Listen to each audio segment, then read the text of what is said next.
सब्जी वाली सुषमा बाई की आवाज आई, भाभी जी सब्जी ले लो। मैंने सब्जी लेने के लिए बास्केट उठाई और सीढ़ियां उतरते हुए उसके ठेले पर पहुंच गई। आज वह काफी खुश नजर आ रही थी। उसने सब्जियों की टोकरी को बीच में रखा और मिठाई का डब्बा निकाला और उसे खोलकर मेरे सामने रखते हुए बोली, लो भाभी मुंह मीठा कर लो। क्या खुशखबरी है, बड़ी खुश नजर आ रही हो। मेरा इतने कहते ही वो बड़ी प्रसन्नता मुद्रा में मुस्कुराते हुए बोली, मेरी बेटी फर्स्ट क्लास से पास होकर इंजीनियर बन गई। उसी खुशी में सबका मुंह मीठा करा रही हूँ। अरे वाह, यह तो बड़ी खुशी की बात है। अब आगे क्या करेगी?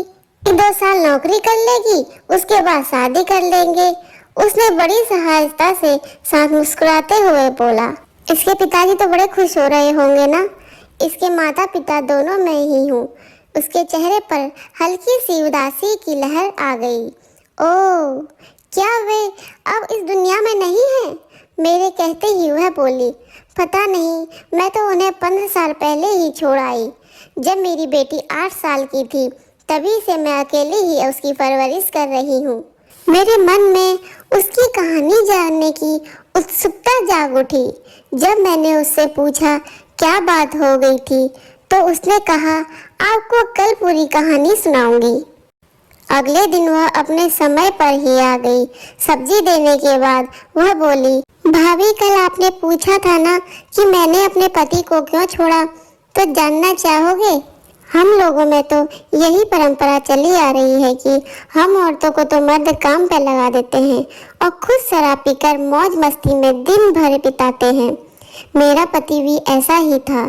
यहाँ तक तो मैं सहन कर लेती, लेकिन एक दिन मैं जब सब्जी बेचकर घर लौट रही थी तो वह मेरी 8 वर्षीय बेटी के साथ दुष्कर्म करने का प्रयास कर रहा था।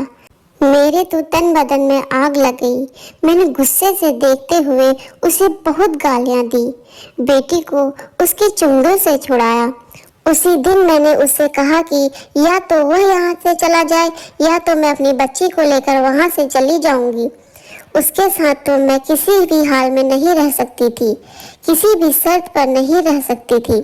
मेरे क्रोध को देखकर वह डर गया, क्योंकि मैंने इससे पहले कभी उस पर इतना क्रोध नहीं किया था। उसे शायद अपनी गलती का एहसास भी होगा। मुझे बोला, गलती हो गई, आगे से ऐसा कभी नहीं होगा। लेकिन मुझे उसकी बातों पर विश्वास नहीं हुआ। मैं तो रोज इसके पास अपनी बेटी छोड़कर सब्जियां बेचने जाती हूँ। इस पर कैसे भरोसा करूँ? आज गलती मान रहा है, माफी मांग रहा है, कल फिर से वही हरकत करेगा।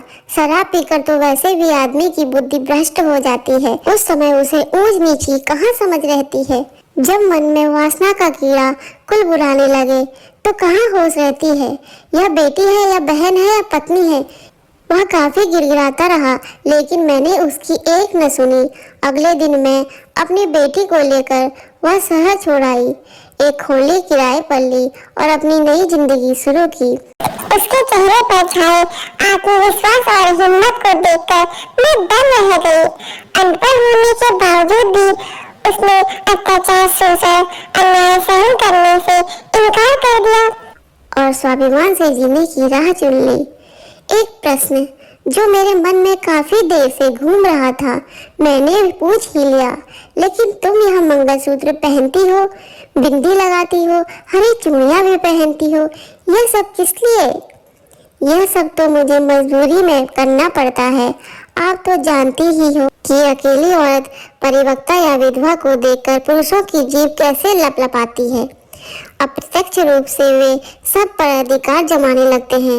उसका विरोध करने पर उसे बदनाम करते हैं, धमकियां देते हैं, उसका जीवन मुहाल कर देते हैं।